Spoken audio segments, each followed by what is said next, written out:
Hey, this is Danielle, and today I'm going to be making a video about how I'm managing my SPX 0 DTE butterfly. Currently, right now, butterfly's up 104%. It is 12:29 Pacific time, which means that there is going to be about 31 minutes left until the market closes. So, for today's trade review, I decided to just go ahead and start the video a little bit early. Now, today, I got into this trade because it's a Fed day. Generally, Fed days are great days for day trading because there's a lot of price movement. If you look at the way that the indexes have moved after the Fed meeting, basically, let's look at the S&P futures here. We have a situation where the S&P futures were, they were squeezing, they were consolidating, nothing was really happening, very choppy. Fed announcement comes out, boom, big movement. Had a little bit of a pullback, which is very normal. Generally, on a Fed day, what you want to see is you want to see an initial movement, which is what we got. Then you generally return to the scene of the crime, which is where the market was when the Fed announcement came out. And then after that is where you can see which direction you're going to go. Sometimes you'll roll over and die after a jump. But in this case, this was a bullish move because you had this pullback to the scene of the crime and then you started to bounce again. So that was a time frame where I decided it was going to be a good idea to get long. I went ahead and got long at 11:47, which was right here. So you'll notice that I got long on the breakout. Could I have gotten long here? Yes, that would have been another good spot to get long um, after the pullback and then the initial rally. But I wanted to get long here because this was a critical resistance zone.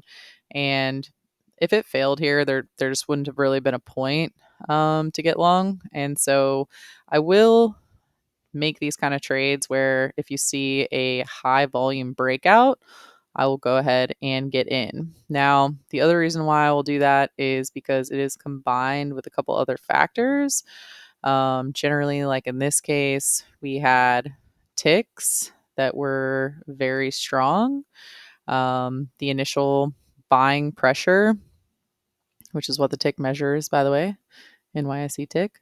The initial buying pressure hit all the way up at about plus 1,000 upon the initial announcement. It faded, like I said, came back down. It got a little bit more negative than what I'd typically like to see. Generally, don't like to see this big of a swing going from plus 1,100 down into negative 1,000, but it did. But the key here was what happened after the initial flush. Initial flush happened, came back, a little bit of craziness still. Generally, until Powell gets on the mic, it can be like that. Everybody wants to know what he's going to say. In this instance, he did pretty well, I will have to say, because we stayed mostly above the zero line. And the reason why I wanted to get long was because we had not just one spike up in the tick, but a consistent level of tick action around the plus 600 area, which just generally indicates, more buying. Now, once you hit the last hour of the day in my time frame, that's going to be from 12 to 1 o'clock Pacific. You do generally get, just like a little back and forth for that first 30 minutes, and then it's really around 12:30, that last half hour, where you see big direction.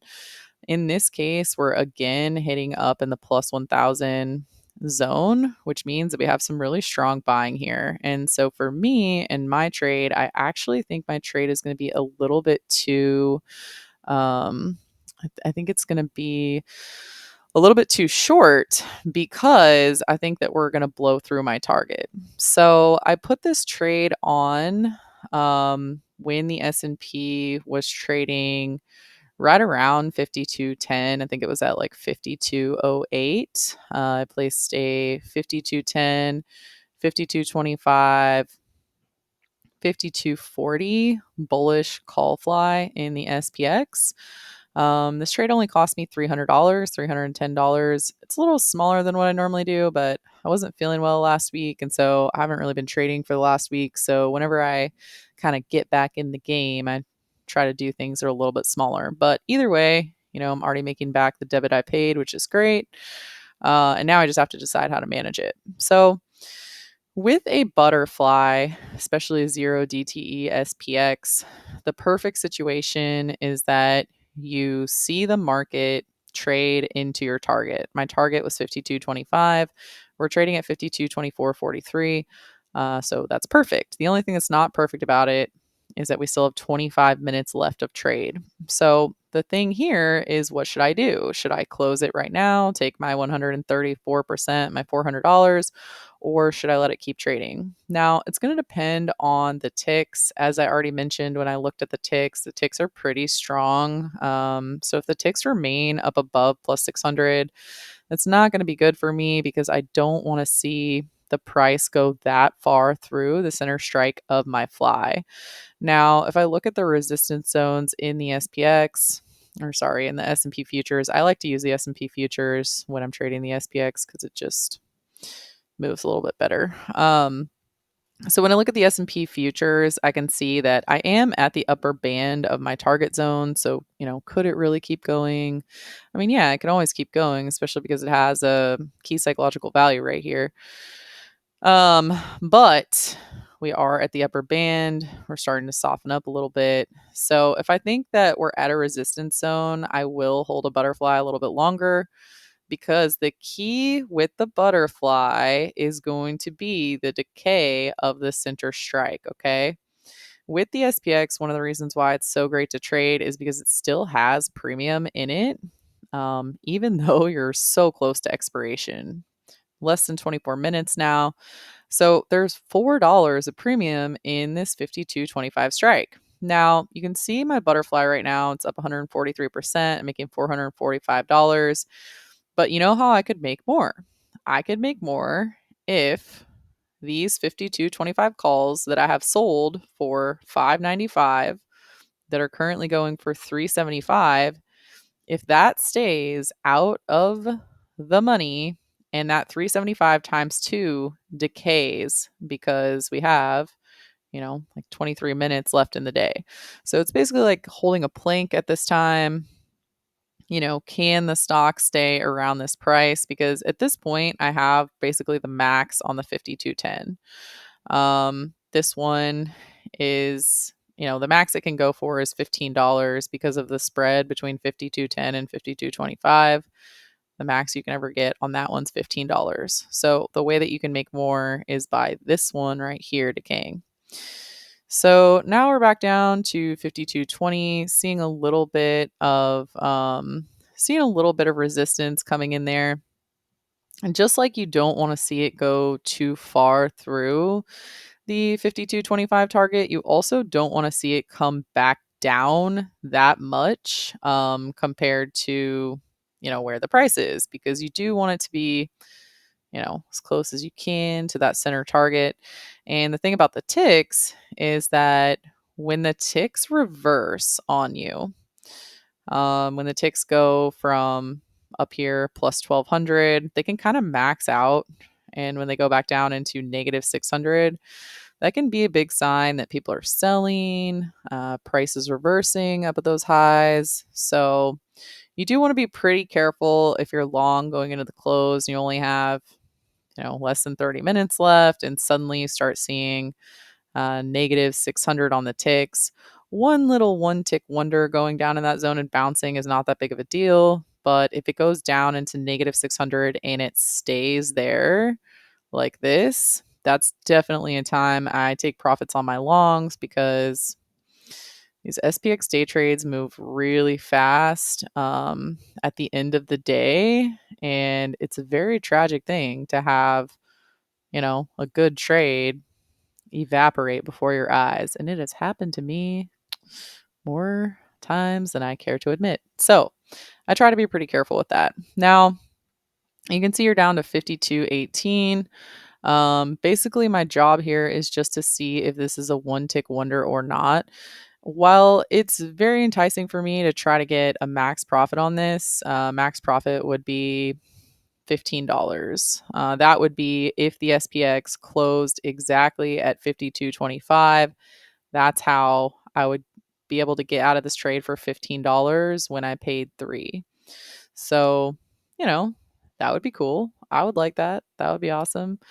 But you don't want to get too distracted focusing on that full target because, even me, I trade butterflies all the time. I don't pin them all the time, right?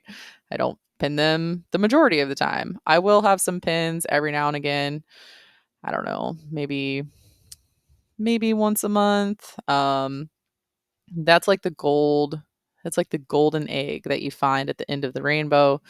But if you try to get that every single time, what's going to happen is you're going to miss out on a lot of really good trades by just being happy with having a good, 100%, 150% winner. So for me, 150%, I mean, like, that's great. A small trade. At the end of the day, I've been in this trade for like less than an hour. So that would be fine with me. I don't want to make this video super long and boring. So I think I'm just going to pause it until I decide to do anything here. But the main thing is the I'm just watching the ticks, and if I see the ticks go too low, which would be below the negative 600 and staying there, or if I see the price break through my center strike, which is going to be 52.25. Those are the two reasons why I would close the trade. As of right now, with it sitting at 52.21, it's basically perfect because I'm just, now have less than 20 minutes left. And do you see how even from the point where I started making this video, this center strike has decayed? So when I first started making this video, those were worth $4. Then they were down to 375. Now they're down to 235. Okay. So that premium is decaying directly into my account because we are staying underneath 52.25 in the SPX. The reason why it would be bad if you went above 52.25 is because those options would go up in value and that would detract from the money that I'm making. So I'm going to switch over to the trading room. This is a trade that I did in the trading room today, and I'm listening to my friend here as he is walking through the close. So I'm going to go ahead and pause this video, and then I'll let you know what I end up doing with this trade. All right, so it's another couple minutes later. We have about 14 minutes left in the day, and I was listening to my friend Henry here over in our simpler central trading room. And I don't like the way that this is pausing at 52.20. That was a key level that he was looking at, also key resistance zone. He was looking at a potential short off of that level. At this point, I don't really see a short coming through just yet. We did get 2 ticks down into that negative 600 zone. So we got 1 tick that bounced. We got another tick that was, below the zero line, bounced. This one isn't quite going high enough. Generally, what I like to see. While we did have 2 spikes here, I don't really like to see a spike that then just immediately comes back down. You want to see a full candle. You want to see a green candle. You want to see it staying up around the plus 600 level. And it's not really doing that. So once you get to this point in the day, you just have a decision to make where it's like, okay, am I going to try to go for the gold? Am I going to try to be greedy? Or am I just going to take the money that I have off of the table? In this case, with it going down to 52.17, it's just not something you really want to see. You want to see it staying up above 52.20 at least. So I think I'm just going to go ahead and try to take this trade off because we're starting to see a little bit more selling. So with 100% is good. It was up a little bit more just a few minutes ago, 150%, but that's okay. Generally, at least want to see it double, and you don't want to lose more than that. So I'm just going to go ahead and take this off. You're at $5.77. You can definitely try to work your order a little bit. Let's see if I can close it for 645. 625 would be a double. So let's see if I can do that. So I tried to put the order in. Okay, there we go. 630. I was going to show you how I work it, but that's fine. So I got filled right away at 630. Like I said, it was up a little bit more earlier, so I could have closed it another, I don't know, 5 or 10 minutes ago. But then I'm just going to go ahead and go into the trading room and just say, hey guys, close the SPX day trade for a double. Okay, so would have been nice if I got my $500 instead of my 320, but that's fine. I'll take it. Like I said, I wasn't really feeling well for the last week or so, so I have not been day trading the SPX, but today I am back in the game. So we'll see what ends up happening here into the end of the day as far as the market is concerned. What the ticks are doing is they've gone down into that negative 600 range, down into negative 760. So that's definitely a spot where I, would close a bullish day trade anyway, because you can also see that on the 5-minute chart, you're just starting to soften up. So that is my trade review video today. I wanted to make sure that I managed that for you with the live market hours. Hope you got some enjoyment and some education out of that. Make sure you comment below. I love all the comments. I read all of them and I respond to them as well. So if you have any questions, let me know. Subscribe for more videos and I'll see you in the next one.